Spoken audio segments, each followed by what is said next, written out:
สวัสดีครับยินดีต้อนรับสู่การบรรยายนะครับวันนี้เราจะบรรยายในเรื่องนะครับการพาครับมีใครอยากจะแนะนำตัวให้ผมกับท่านอื่นๆรู้จักบ้างครับครับเชิญครับโจครับโจครับผมครับเชิญครับแมกนิโต้ครับครับแมกนิโต้ผมครับปากครับบางครับผมครับเจมส์ครับเจมส์ครับผมครับแซมครับแซมครับผมครับครับผมต่อไปครับผมชื่อนายณสิทธิ์จุรอดนะครับวันนี้รับหน้าที่เป็นผู้บรรยายในครั้งนี้นะครับครับวันนี้ผมที่เตรียมมานะครับวันนี้ผมก็เตรียมเฟซชาร์ตนะครับที่เขียนหัวข้อนะครับว่าวันนี้จะพูดอะไรบ้างนะครับจะมีทั้งหมด4หัวข้อนะครับจากนั้นก็จะเป็นวันนี้นะครับผมได้นำการพานะครับจริงๆมาให้ดูนะครับซึ่งรวมถึงอุปกรณ์การต่อด้วยนะครับจากนั้นนะครับจะเป็นหนังสือนะครับวันนี้ผมจะมีหนังสือมาแนะนำนะครับ2เล่มนะครับจะเป็นหนังสือสำหรับการต่อการพานะครับถ้าใครสนใจก็สามารถมาดูได้นะครับช่วงเบรกครับครับเพื่อไม่เป็นการเสียเวลาผมขอเริ่มพูดในหัวข้อแรกเลยนะครับครับผมครับหัวข้อแรกนะครับการพาคืออะไรในที่นี้มีใครรู้ไหมครับว่าการพาคืออะไรครับครับเชิญครับกันดั้มครับการดั้มครับของครับมีใครไหมครับโมเดลครับครับโมเดลครับของครับมีไหมครับครับพลาสติกครับฝุ่นพลาสติกครับครับขอบคุณครับขอบคุณสำหรับคำตอบครับขออนุญาตจดกันดั้มนะครับ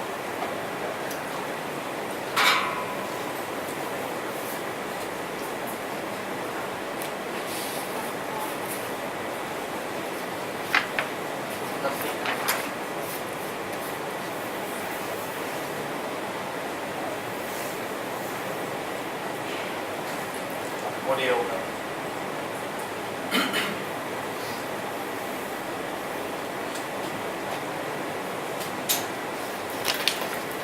ครับเรามาดูกันว่า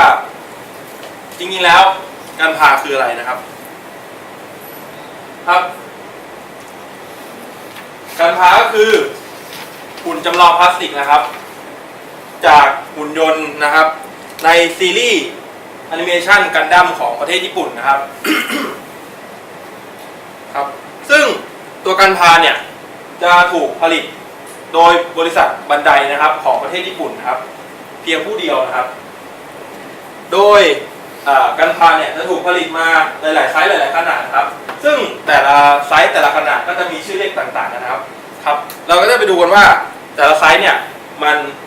มีชื่อเรียกว่าอะไรมีสเกลเป็นยังไงนะครับดูอันแรกนะครับอันแรกเป็น HG นะครับหรือ High Grade มีสเกลอยู่ที่1/144นะครับสเกลนี้จะเหมาะสมสำหรับมือใหม่นะครับที่เพิ่งหัดต่อนะครับเพราะว่า High Grade หรือ HG เนี่ยจะ มีโครงสร้างง่ายนะครับไม่ซับซ้อนแต่รายละเอียดก็จะน้อยตามลงไปด้วยนะครับครับต่อไปเป็น RE ครับหรือ Real Grade นะครับ Real Grade จะมีสเกลเท่ากับ High Grade หรือ HG นะครับคือ1/144แล้วทีนี้มันแตกต่างยังไงนะครับตัว Real Grade เนี่ยจะมีรายละเอียดนะครับหรือ texture นะครับเพิ่มมากขึ้นกว่า HG นะครับซึ่งจะไม่เหมาะกับผู้เพิ่งฝึกหัดต่อนะครับเพราะว่าจะมีโครงสร้างซับซ้อนนะครับแล้วก็ชิ้นส่วนที่เล็กลงนะครับทำให้มีการต่อได้ยากขึ้นนะครับต่อไปขยับไซส์ขึ้นมาอีกหน่อยนะครับคือ MG หรือ Master Grade นะครับ Master Grade จะมีสเกลอยู่ที่1/100นะครับเกรดนี้นะครับจะมีความสวยงามนะครับรูปร่างสมจริงเหมาะกับการตั้งโชว์มากขึ้นนะครับ มี texture ที่สวยงามนะครับสำหรับคนที่ต่อได้สักพักนึงนะครับเริ่มต่อจากไฮเกรดนะครับขยับขึ้นมาก็สามารถขยับขึ้นมาที่ MG ได้โดยไม่ยากนักนะครับต่อไปครับอันนี้จะใหญ่ขึ้นมาหน่อยนะครับก็จะเป็น PG หรือ Perfect Grade นะครับตัว Perfect Grade เนี่ยจะมีสเกลอยู่ที่1/60นะครับคือจะตัวโมเดลเนี่ยหรือตัวการพาเนี่ย จะมีความสมบูรณ์แบบนะครับรายละเอียด texture นะครับมีโครงสร้างการขยับนะครับข้อต่อที่สมบูรณ์ perfect เหมือนชื่อเลยนะครับคือ perfect gate นะครับ ครับต่อไปเป็นเมกะไซส์นะครับคือตัวเมกะไซส์เนี่ยจะเป็นการพาที่มีขนาดใหญ่ที่สุดที่มีขายตามท้องตลาดนะครับคือ1:48นะครับแต่ว่าตัวเมกะไซส์เองเนี่ยจะไม่ค่อยมีรายละเอียดหรือดีเทลมากมายนักนะครับเมื่อเทียบกับ MG นะครับคือว่าง่ายก็คือใหญ่อย่างเดียวนะครับแต่ไม่ค่อยมีรายละเอียดมากมายนะครับต่อไปนะครับเป็นน้องเล็กของเราเองนะครับคือจะเป็นสเกลที่เล็กที่สุดในซีรีส์กันพานะครับตัวนี้ครับจะเป็น SD นะครับหรือ Super Deform นะครับตัวนี้สเกลมันจะไม่ตามจริงไม่สมจริงนะครับคือเป็น non scale นะครับแต่ว่าจะถูกย่อส่วนนะครับให้มีความน่ารักนะครับคือหัวโตตัวเล็กนะครับเหมาะสำหรับเด็กๆนะครับที่อยากจะลองต่อกันพานะครับ ครับสำหรับหัวข้อนี้มีใครมีคำถามอะไรไหมครับถ้าไม่มีผมขออนุญาตข้าม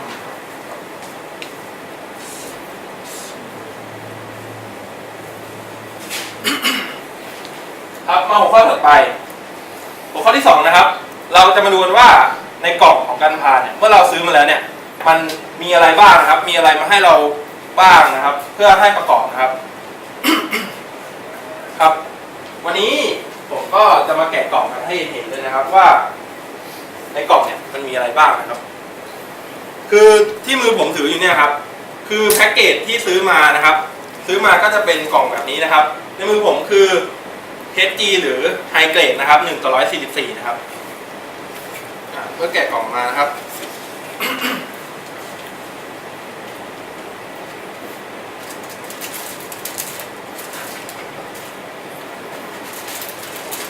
ในภายในกล่องนะครับก็จะมีเป็นถุงแพ็กเกจอย่างนี้นะครับข้างในก็จะเป็นแผงพลาสติกนะครับทีนี้เราก็จะมาดูกันว่า ข้างในมันมีอะไรบ้างครับโดยอย่างแรกเลยครับก็คือคู่มือครับคู่มือมันมีไว้ทำอะไรนะครับคือมันเป็นจากในกล่องนะครับเป็นพับกระดาษนะครับข้างในจะเป็นรายละเอียดการต่อนะครับว่ากันพาเนี่ยในตัวเนี้ยต่อมาเนี่ยมันจะเป็นยังไงนะครับแต่ละส่วนต่อยังไงนะครับ สีของมันเป็นยังไงนะครับ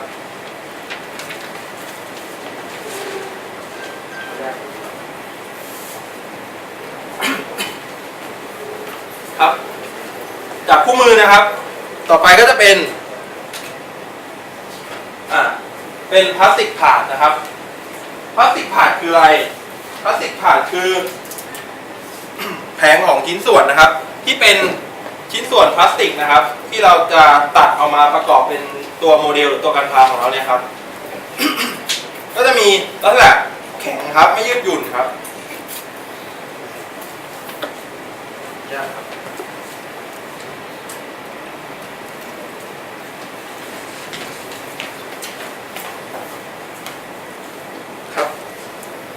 ชิ้นส่วนต่อไปนะครับอันนี้จะเป็นโพลีพาดนะครับบางคนอาจสงสัยว่าแล้วมันต่างจากพลาสติกพาดยังไงนะครับโพลีพาดในมือผมนะครับ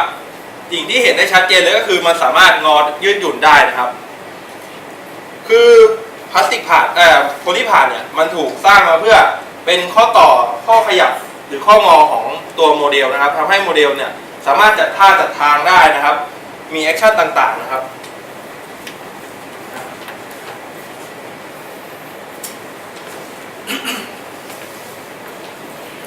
ส่วนสุดท้ายนะครับจะเป็นซีลนะครับหรือรูปลอกนะครับคือการต่อของโมเดลการต่อกันพาเนี่ยการผลิตของเขาเนี่ยบางส่วนเนี่ยไม่สามารถผลิตออกมาแยกชิ้นหรือเป็นสีได้นะครับเขาจึงให้รูปลอกหรือซีลครับหรือที่เราเรียกกันว่าสติกเกอร์นั่นแหละครับออกมาเพื่อตกแต่งความสวยงามนะครับในส่วนที่มันละเอียดซับซ้อนนะครับทำให้ มีโมเดลของเรามีความสวยงามขึ้นนะครับ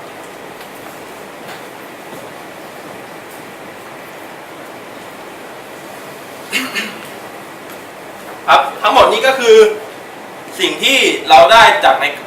สิ่งที่มันมากับในกล่องแพ็กเกจของการพาเรานะครับ ต่อไปนะครับเราในคำถามนี้ในหัวข้อนี้มีใครสงสัยอะไรไหมครับ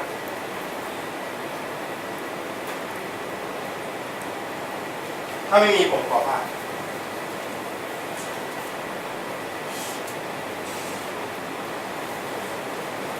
ต่อไปนะครับหัวข้อที่3เรามาดูกันว่าการจะต่อเนี่ยต้องมีเครื่องมือพื้นฐานอะไรบ้างนะครับในการต่อกันพา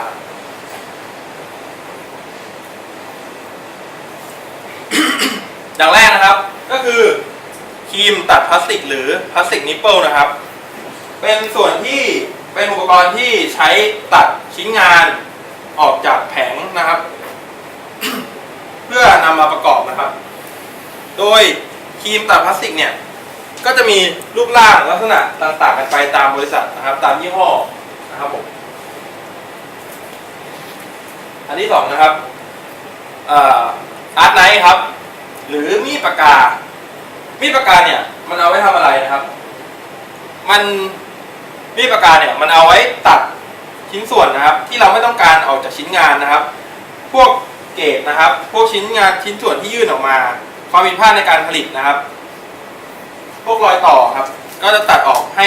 มีความสวยงามครับและให้มันทำให้โมเดลเรามีความสวยงามมากขึ้นนะครับ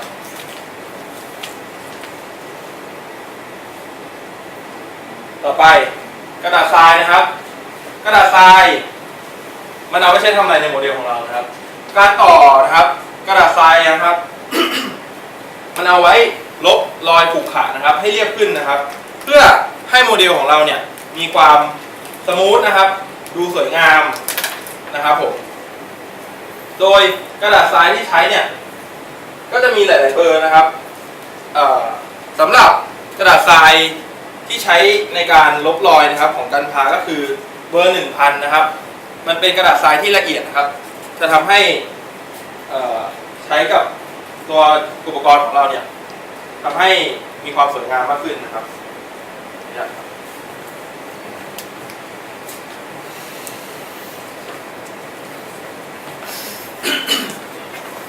ครับต่อไปคือปากกาตัดเส้นหรือการด้ามมาร์กเกอร์นะครับการด้ามมาร์กเกอร์หรือปากกาตัดเส้นของเราเนี่ยมันเอาไว้ทำอะไรนะครับหลักๆเลยคือปากกาตัดเส้นนะครับเอาไว้ตัดเส้นตัวโมเดลหรือการพาที่เราประกอบเสร็จสิ้นแล้วนะครับเพื่อทำให้ตัวโมเดลนะครับมีมิติขึ้นนะครับไม่เรียบนะครับทำให้พวกร่อง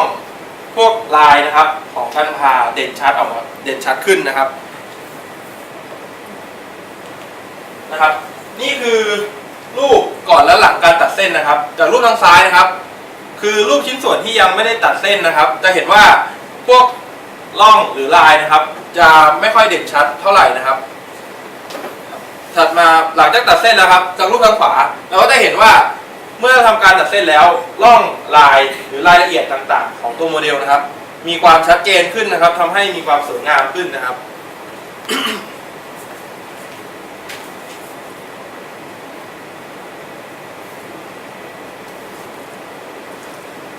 ครับทีนี้เรารู้อุปกรณ์ไปแล้วเรามาดูที่แผงครับว่าแต่ละส่วนของในแผงเนี่ยมันเรียกยังไงนะครับมันเรียกอะไรบ้างเพื่อจะได้รู้ว่าเราควรต้องตัดมันยังไงนะครับตัดอะไรเอาอะไรไว้เอาอะไรออกครับมาดูครับอย่างแรกคือตัวชิ้นงานครับตัวชิ้นงานในแผงที่ทุกท่านที่บางท่านถืออยู่นะครับคือส่วนที่เราต้องการตัดออกมาเพื่อนำมาประกอบนะครับ ต่อไปครับ runner คือส่วนที่เป็นส่วนแท่งกลมๆยาวๆนะครับเป็นส่วนที่ยึดชิ้นงานกับแผงเอาไว้นะครับ ต่อไป ส่วนสุดท้ายครับเกรดครับเกรดคืออะไรเกรดคือส่วนที่เราต้องตัดออกจากแผงนะครับเพื่อนำชิ้นงานออกมาประกอบนะครับครับผมในหัวข้อนี้มีใครสงสัยอะไรไหมครับครับผม งานบ้านมีการทำสีครับผม การทำสีนะครับมันนอกเหนือจากสโคปที่ผมเตรียมมาครับงั้นผมขอจดเอาไว้แล้วไปตอบช่วงพักเบรกนะครับ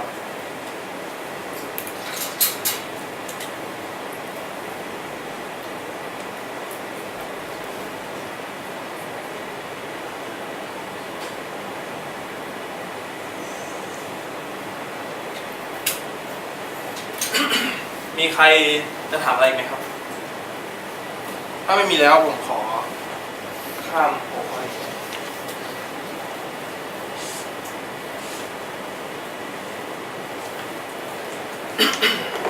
ครับมาที่หัวข้อที่4หัวข้อสุดท้ายนะครับคือเทคนิคพื้นฐานของการต่อกันพาการต่อกันพาเนี่ยไม่ใช่ว่าอยู่ดีๆต่อเฉยๆตัดไป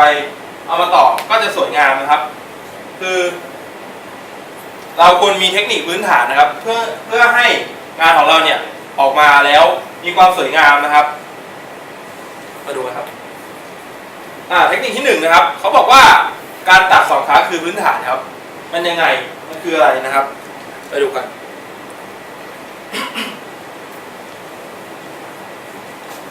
นะครับการตัด2ครั้งเนี่ยคือเราต้องการชิ้นงานออกจากแผงนะครับ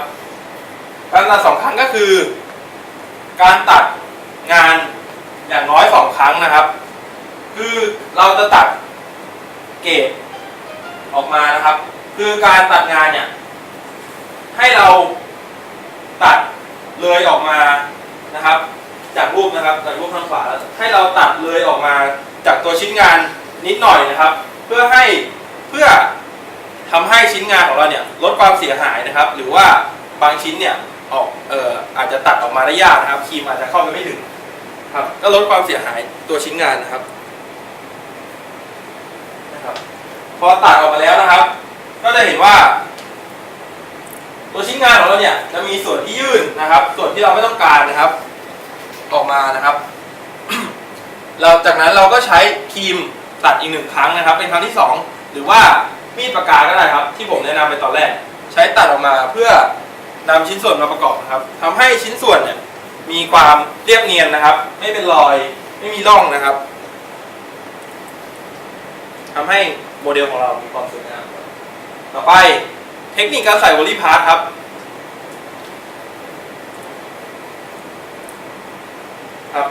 โพลีพาสเป็นส่วนของข้อต่อนะครับของกันพาหรือโมเดลเรามันเป็นส่วนที่ยืดหยุ่นนะครับนิ่มเวลาบีบลงไปมันก็จะบี้นะครับทีนี้ตัวกันพาเนี่ยเราจะต้องประกบพลาสติกกับตัวโพลีพาสเข้าไปนะครับ